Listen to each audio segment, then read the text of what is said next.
So you can send those questions to that WhatsApp. It comes directly to me. It facilitates communication. Let's make some silence first.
Okay.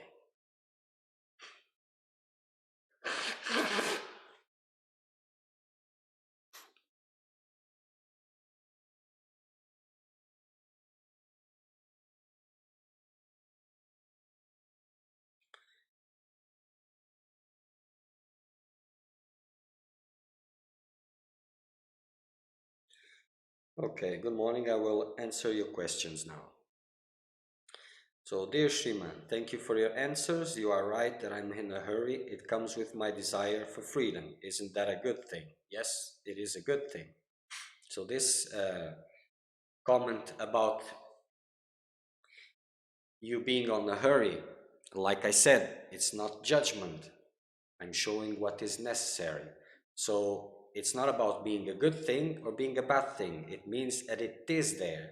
So the desire has to be there intensely, but this agitation, that this restlessness that it causes, it has to be tempered, soothed. How do you say this? You cannot let yourself go with this. You have to keep stillness, keep silence.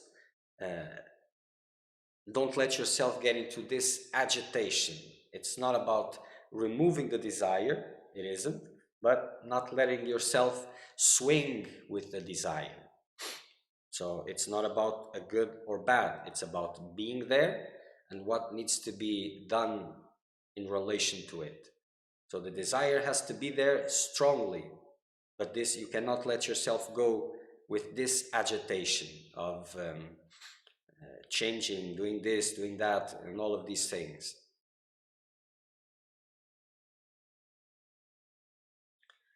I was looking to change my meditation technique, but was just trying to find the best way to deal with drowsiness. Well, whatever it is that you have to deal with in meditation, uh, this changing, moving, this tendency of the mind, doing this, doing that, doing something different, this is never the way. So whatever has to be done, whatever has to be conquered, it has to be through stillness, through persistence. So you pick up the technique that you are using and you maintain it. And this, I remember saying about something about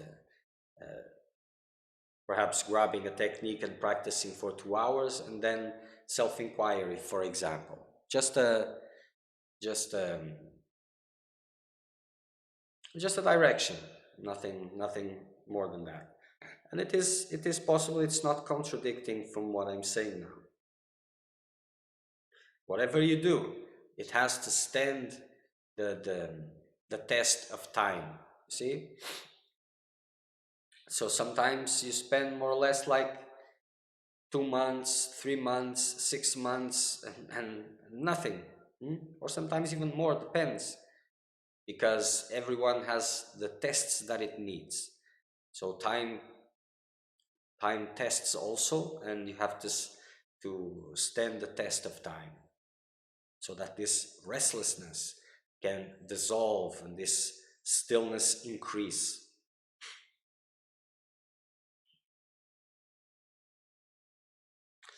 To answer your question, I don't have guidance as you described it. It was not a question for me, it was a question for you. I'm working to intensify my practice, and I realize that I need to work on myself to be fit for guidance. Good? Well, this work, this is the most important, because as this is being done,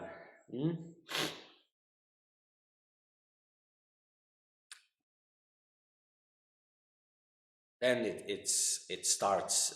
It really starts. It's not something like, it's not make believe, and this is the majority of the path. And sometimes things get intercrossed depending on you, on your capability to receive, to listen, and not just capability, is more than its readiness, and that goes beyond capability. I don't take your comments about me as judgments, but as evaluations, and I respect them. It's not even, it's an evaluation for you, for you to be able to see, and to be able to look at yourself in your intimacy and see what is really going on, where are you standing, and what can you do make it real for yourself, because this is what is important. Nothing else is important. What others see, what others don't, it is in your intimacy, and what can you make now to make it alive, to make it real. You say that I'm not ready to receive some clarifications. Yes. I feel like I'm open to your feedbacks, even if I have resistance to some of them. That is the point.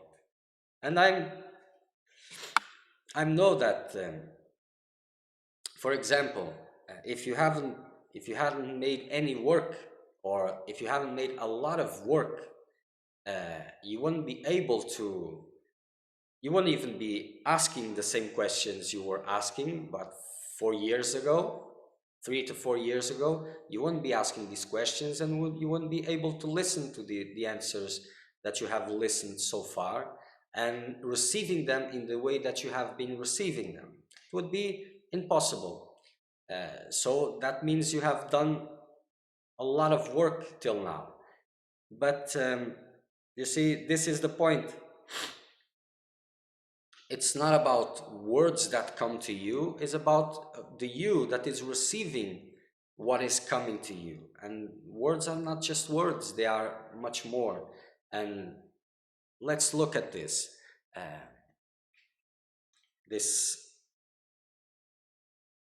I feel I'm open to your feedbacks, even if I have resistance to some of them.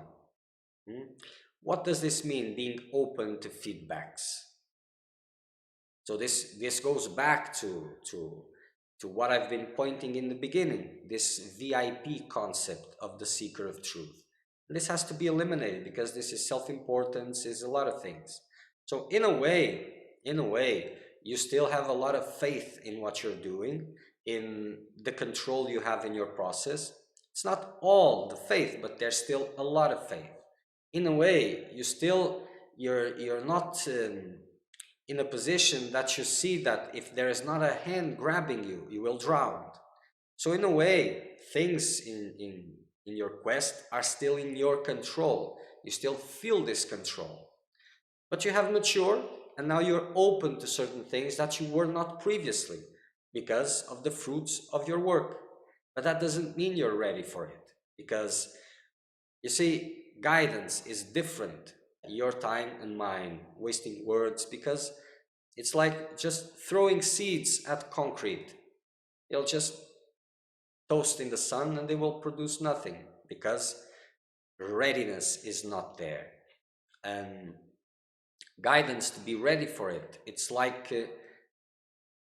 you're in the desert and you have these visions of water. These I don't know the name in English, about those there's a specific name for this, but people imagine that they are seeing water and oases, but in English, mirage. Okay, mirage. I don't know. Okay, but there's nothing there. But as they are seeing it, and as the thirst is not too intense, they walk and walk and walk and walk and walk. Then they reach, there's nothing there. But then another image pops up and they continue.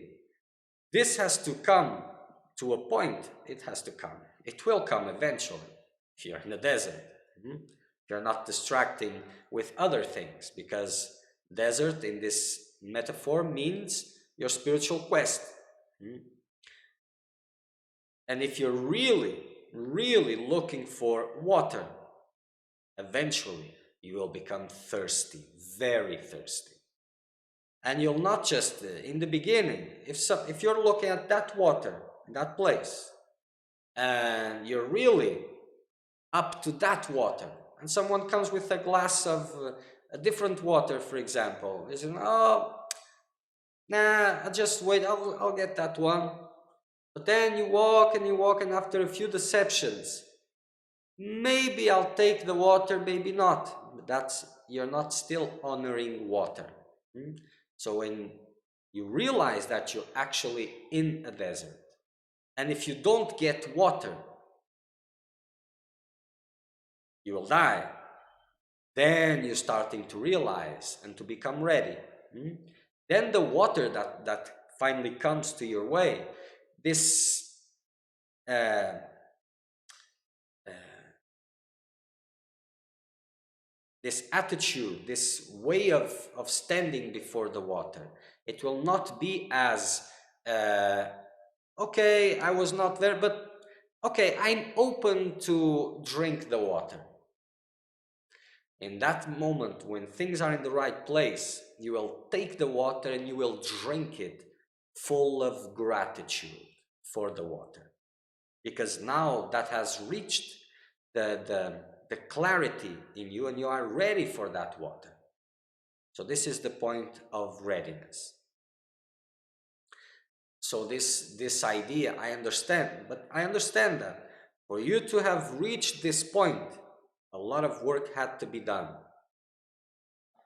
But still there's some more work to be done also, because guidance makes sense when the seeker has this clarification, this attitude, this thirst, this intense thirst, that when he drinks the water, he drinks it knowing that it is a blessing, not something that he chooses and evaluates and then should I stay or should I go? It's not this, because guidance is a blessing, and for it to become a blessing, it has to be received through a heart in this disposition.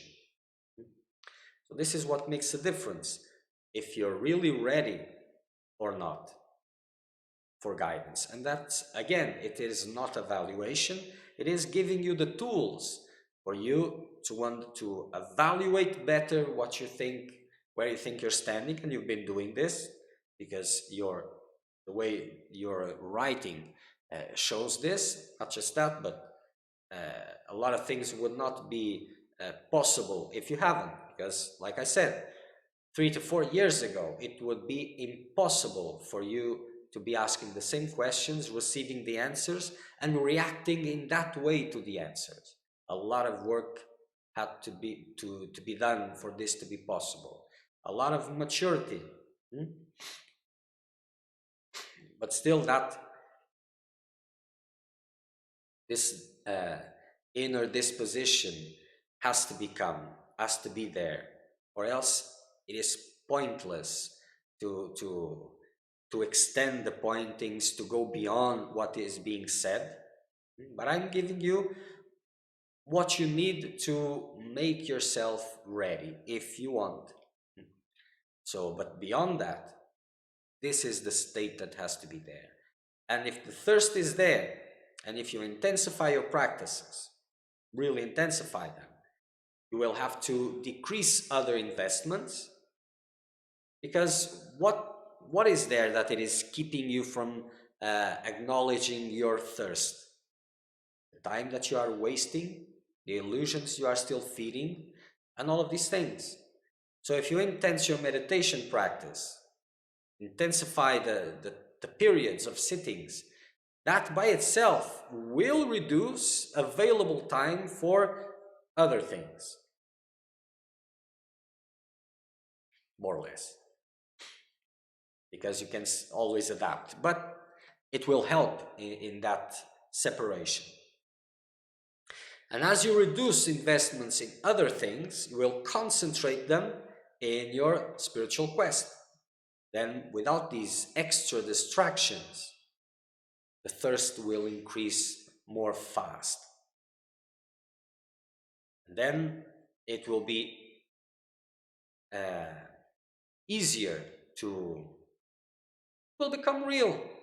And as it becomes real, you will mature and you will reach this point of being thirsty for guidance. Not evaluating, not judging, not just being open to it, because open to it, it's from a part of being closed and one pointed in the things that I know what I'm doing and all of this and then to just, okay, I will open a space here, put it here, and I will choose this. It is interesting, but it doesn't take far.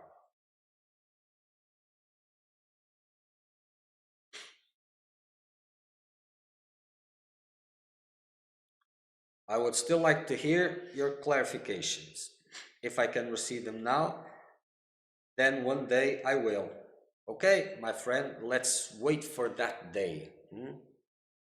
Because what comes before its time, it is detrimental to you. Because the same pointings that would be made today, they would be, and it's, when I say pointings or clarifications, it doesn't mean what usually people believe it means. It is completely different, because like I've explained before, what I'm doing here, this is not guidance. I'm explaining things. Giving guidance, it is completely different.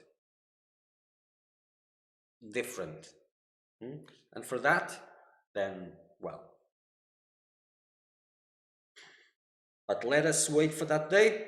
If it comes, if it is needed, let us wait for that day. Because if things would come today, then they would not bring the transformation which is needed. It would not make the same whatever, and then for you that would mean that there's nothing here. So it would be robbing you of something and not giving you something. So let us wait. And this is the most important, because your mind can tell you a lot of things, what right, wrong, what is good, what is bad, and all of this. And it is very difficult, impossible to make it real by following what the mind is thinking. So starting a meditation practice, putting that thirst all into the practice, into the time you dedicate to the practice. Make the time that you're dedicating to the practice in those 24 hours a measure of your thirst. If you're really thirsty, then the time that you spend in your meditation practice will reflect it. And it is reflecting it.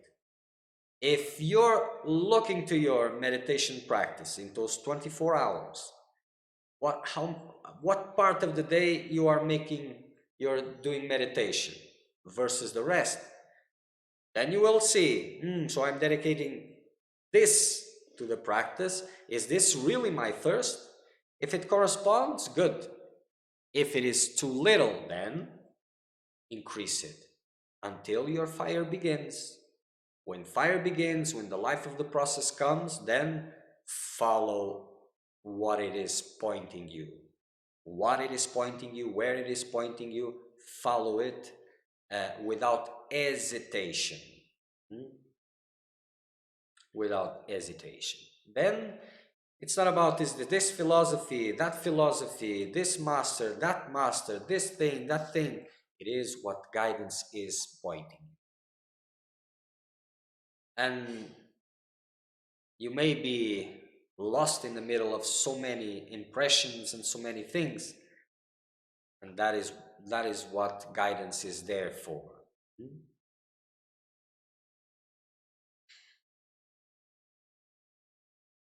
So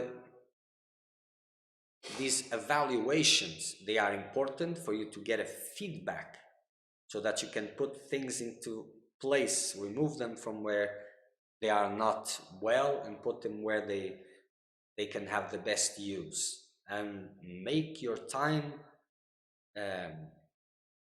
make the best use of your time. Then you have a chance.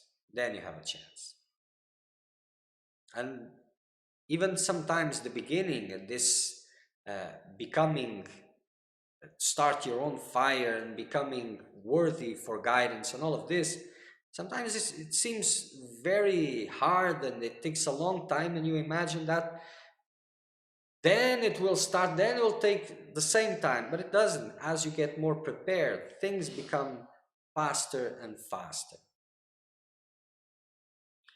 So things change with time.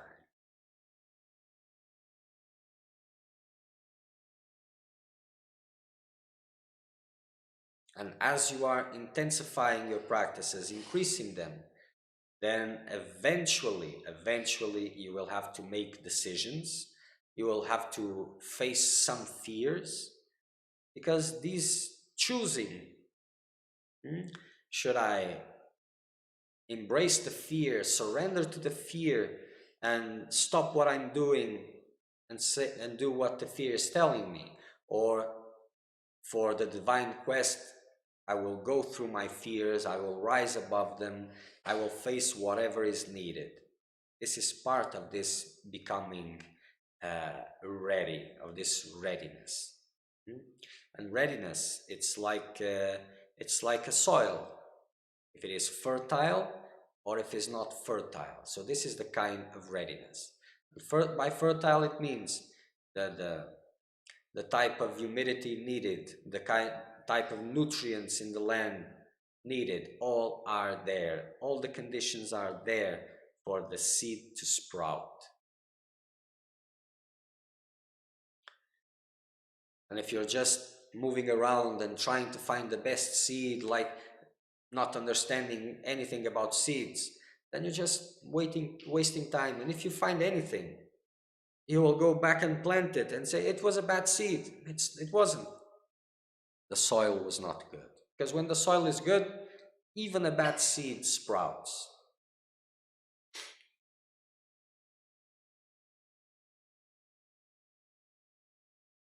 So keep up the work.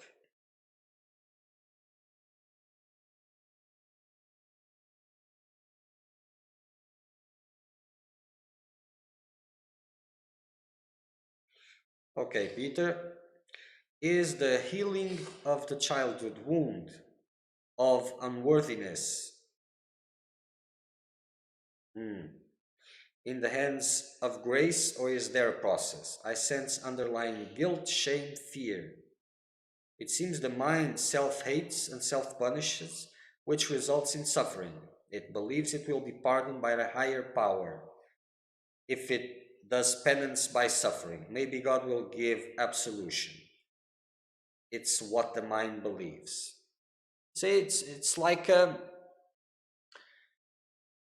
play in the theater. You have different characters for the play to happen, or like in an orchestra.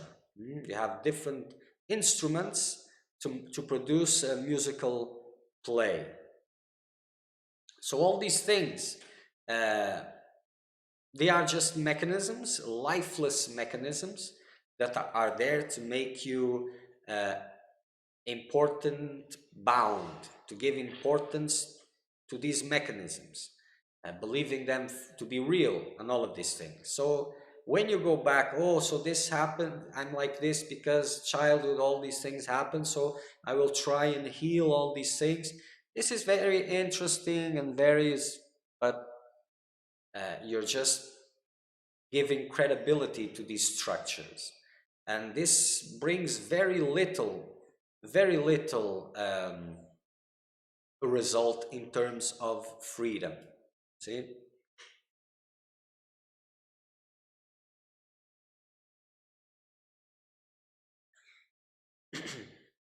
It can bring results, but not in terms of freedom, in terms of feeling better with yourself and being at peace with yourself, at peace with these structures. But that doesn't mean anything in terms of freedom. It doesn't changes anything.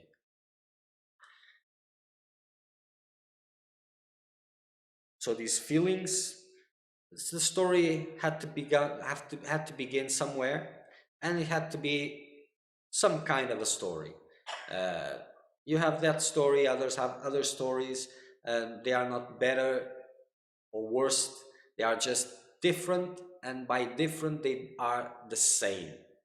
It is a set of structures that are there to condition your attention to it, to give it importance, and this is the basis of your life.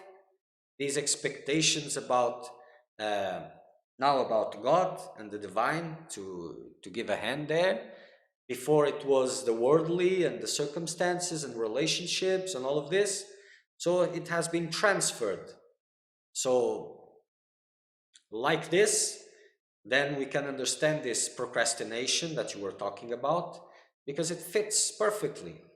If you don't procrastinate, how will you get these things? If you are hoping that you'll get the resolution from the divine, and if you're not pursuing, then you're bad again, and you can feel guilt and all of this, and you feed on these emotions, on these feelings with yourself.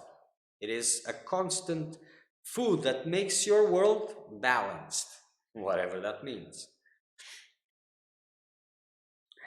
So,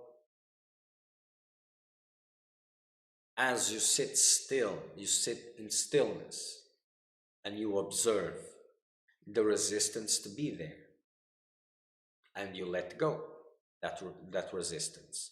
You continue to sit still, and then thoughts come about have to doing this or that, and you keep still. And you continue to do all of this, not evaluating what these structures are, why you are like that, what things you're doing, and then just keeping still, focusing on a practice. Then these mild seductions, these mild pullings become intense ones, and you keep remaining still.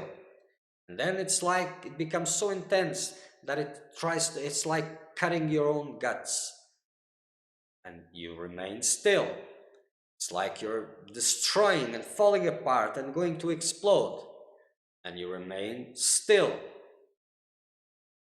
And gradually, as you resist fears and pressures to do something, to act, all of this, then these mechanisms start losing the power they have over you. And it is a power of belief only. Just smoke and mirrors, nothing more. And as you persist with your practice, these things start to dissolve. There's nothing to resolve about them. Sometimes you're too ingrained into this that it is quite difficult to have any sort of clarity.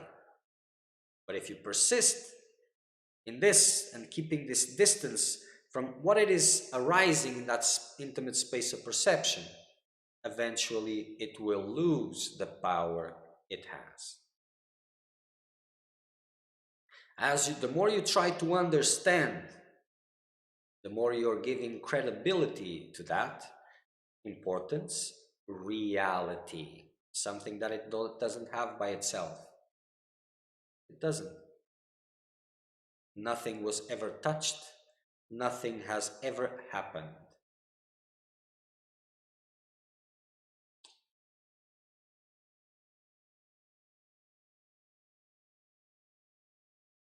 But again, these so-called wounds, they are the triggers for your quest of worldly happiness. Because whatever you're looking for, even spiritually speaking, it becomes worldly, because it is about the life without those wounds, the freedom from those wounds, and how life would be great and better without them.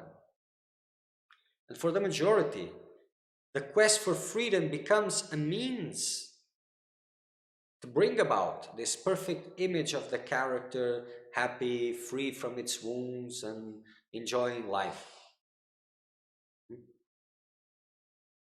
So all your work, sincere work, is twisted, is hijacked to these worldly goals, and then it is wasted. Not entirely, but the majority. And this is one of the biggest reasons why it takes so long for the majority. Because it will always seem too long. It doesn't matter if it is 2 minutes or 2 billion years. For the one who is thirsty, every second is eternity.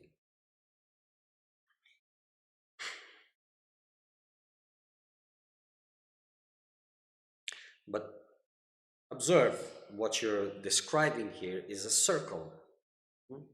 It is a circle. and it ends in this unworthiness. This is where, and this is a belief you have about yourself. See, so for this quest,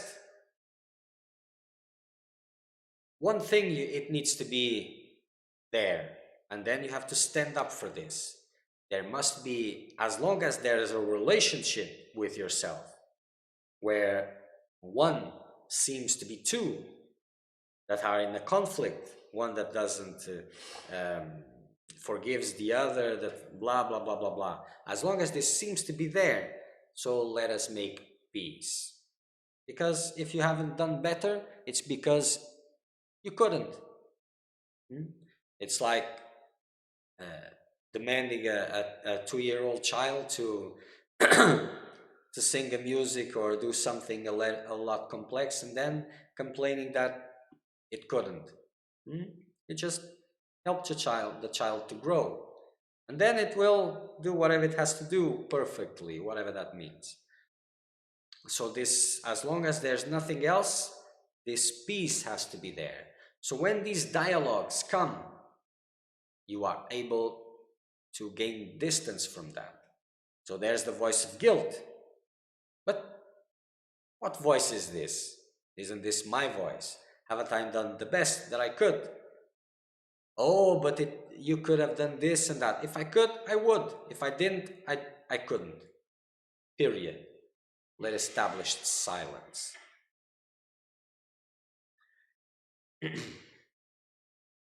How are you? Good. How are you also? Um, and established silence. This is very important. These inner dialogues, they have to stop, because this is just disturbing silence and feeding agitation. So eventually, for things to move, there's no point in doing meditation and then entertaining all these noise.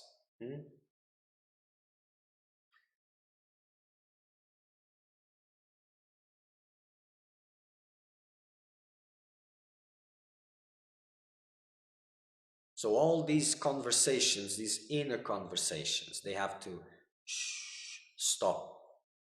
The mind at best is an instrument that you use, nothing else. So no need these too much evaluations, these inner conversations and all of this. So keep it silent, silent. So nothing to be healed, just abstracting yourself. Because it doesn't matter what it is. Oh, I'm unworthy, or I'm weak, or I'm this and that, or it doesn't matter.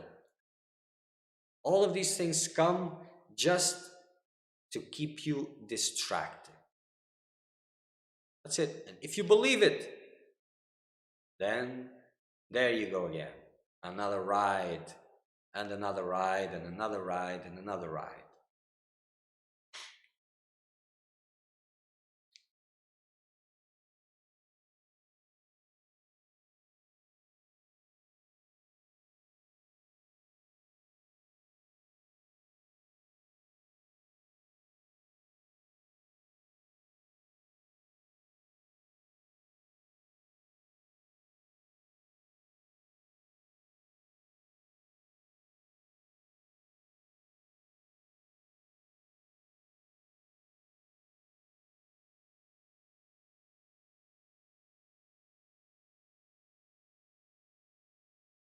And like you have explained before, that difficulty of continuing your practice, it is partly because of these reasons. And that eventually all these uh, wrong motivations have to be tested. And when they are actually removed, then those who continue, well, those are the ones who are real seekers of truth. And those who give up the spiritual quest, it's because they was not for truth. It was for this improvement, for this freedom from their prison cells or the improvement of those. And this is still the same maintenance of illusion. It doesn't matter if it is a worldly scenario or spiritual scenario. As long as motivations are worldly, then everything becomes worldly. Even God becomes worldly because he becomes a worldly goal.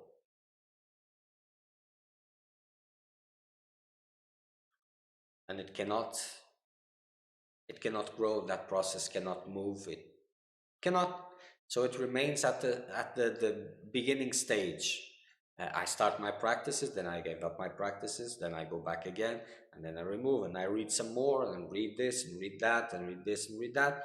Then, okay, so I will start again and intensify, and then I stop again, and I go read some more, and la la la, and then I take care of life, and all of these things. And 10 years have passed, 20 years pass, and it continues at the same level. The mind is becoming more sophisticated because it is reaching to different kinds of wisdom, more complex wisdom, highest wisdom, this and that. So theoretically, oh, things are becoming very big, and that becomes even a bigger obstacle for the real quest. And all of this because either there's not the thirst there, or there is intense fear that it's not being dealt with, and a lot of things that are important, specifically these cycles of suffering. And there are 3 videos on that. There's a playlist in the YouTube channel that it is about uh, what is the title? Something about your sacred fires, renewing. What is it? They're not better than something like that. You'll find in 14 videos. There are 3 about suffering, about these cycles of suffering and these mechanisms. It says removing the sacred fires or something like that, and it explains igniting the sacred fires, and it explains a lot about these things and these cycles, this suffering this cycle of suffering that you have explained. This is basis of your life, because without this kind of suffering you wouldn't have these kind of happiness images, happiness goals, happiness dreams, happiness pursuits. So if you remove them, life becomes meaningless. Human life becomes meaningless. This is the fuel for the character. So it is very important. It is vital.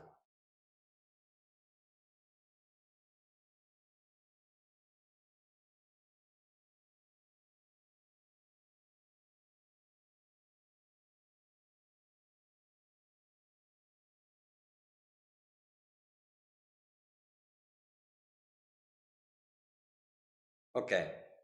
I did fall for the trap of repressing these beliefs, guilt, and shame for a long time. Yes, this is the first reaction. I'm improving in not resisting them. I don't fear them so much these days. I try and welcome them and return to peace within. It was funny, I was resisting my past resistance. Yes, that's funny. Uh, but are they real? Are they real? So, what is the point of these ancient teachings about telling you about your real nature, your blissful nature, and all of this? Is this something as just as a decoy, not a decoy, not the name of that which you use to catch fish that attracts the fish? Is it something for you to crave in the future, or is something that is telling you that those ideas that pop there in the mind, that you are basing your existence, identity, all of this, isn't this about telling that those ideas are wrong? Because, okay, So before you resisted, you were too afraid, and you resisted the boogeyman. Hmm? Now you're letting the boogeyman coming inside. You're not so fearful of the boogeyman. But is the boogeyman real? Does he have any reality whatsoever? Hmm? Because it doesn't matter if you believe in them, if you fear, or if you are in peace. As long as you believe in them, they fulfill their point. And eventually, you may improve these cycles, but then this gets refined and it finds a way to bring back the same intensity, because as you believe it is real, it is your need to experience this. So keep this in mind. It's not something that is being forced now. Maybe it was some eventually one day, but now it is your need. You believe that it is your need. It is vital. So you will find a way to experience it again at the same levels that you did previously. So is this real? So all these uh, spiritual teachings about the nature of identity, the nature of the soul, and all of this. This is for to give you a vision of what really is true. Something not just about for you to follow and try to get there, whatever that means, but to look at these beliefs about yourself. This is the basis of all human investments, all of them. If these beliefs about yourself were not there, what was there to be sought out? What would you be seeking? Nothing would be needed. Peace would be there.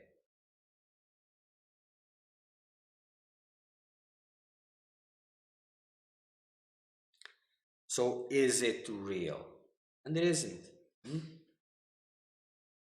So by that there is you you move beyond this resistance and accepting resistance and accepting, and you move to the stage of not real, not real.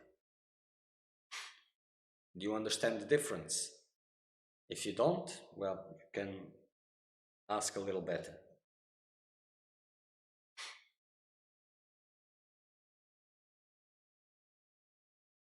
Just smoke and mirrors. But it's something that keeps you locked in and distracted, suffering, living all these like like stuck into a movie that you cannot disconnect or stop watching, and it continues the same movie and the same movie and the same movie and the same movie. And it's not, maybe it was superimposed one day, but now you have to understand that this is your need and you will do anything you can to maintain it. At the same time that you're trying to get rid of it, to go beyond it. At the same time, and the power that you're using to maintain it is superior, by far superior than the power you're making to transcend it. Keep this in mind, so that you have to, and by keeping this in mind, you will give the proper attention to it. And then you will have a chance. Or else, you may be full of good intentions, but you will not have a chance, because you'll be unaware of the dimension of the situation.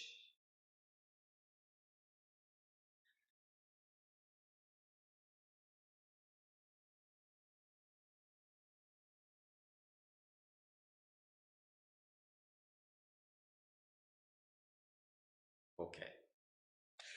So I'll wait a little bit more to see if there's any more questions. If there's no more questions, we will end it. And tomorrow we will be back again. Tomorrow, Sunday, same time. we'll be back. If you have questions, you can send whenever you want. You don't have to wait for satsang to begin. And I will answer them as they come.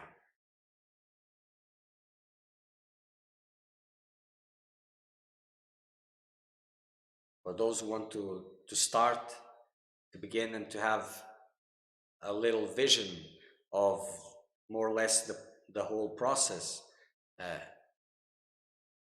have a look in that playlist, Igniting the Sacred Fires, because it goes more or less from A to Z. This 14 videos, it's a little bit long, depends on the thirst, but it covers a lot of topics. It will sometimes it will be difficult to watch because in those videos I use a little bit intense vocals, but those who can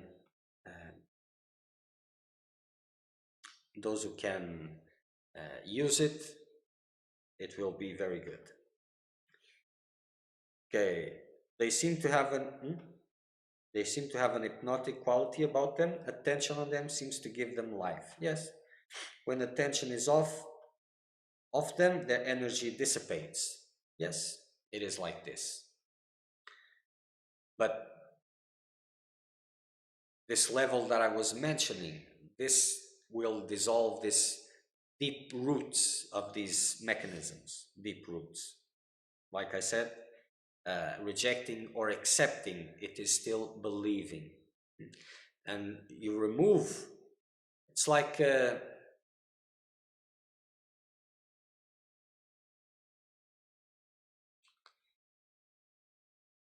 is said, if you remove attention, they will dissolve. You just have to keep the attention away from it, and not away in the sense of rejecting.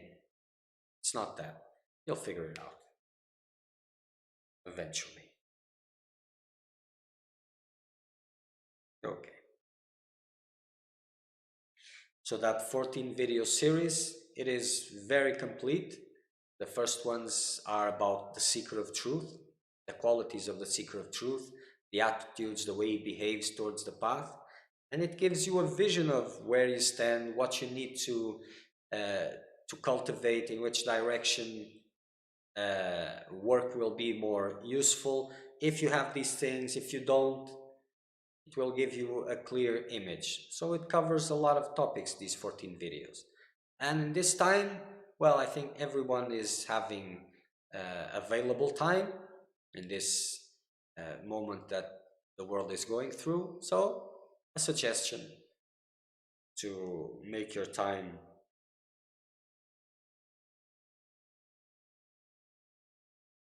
Okay. Vamos aí? Okay, so we'll end. So intensify your practices, make your process real.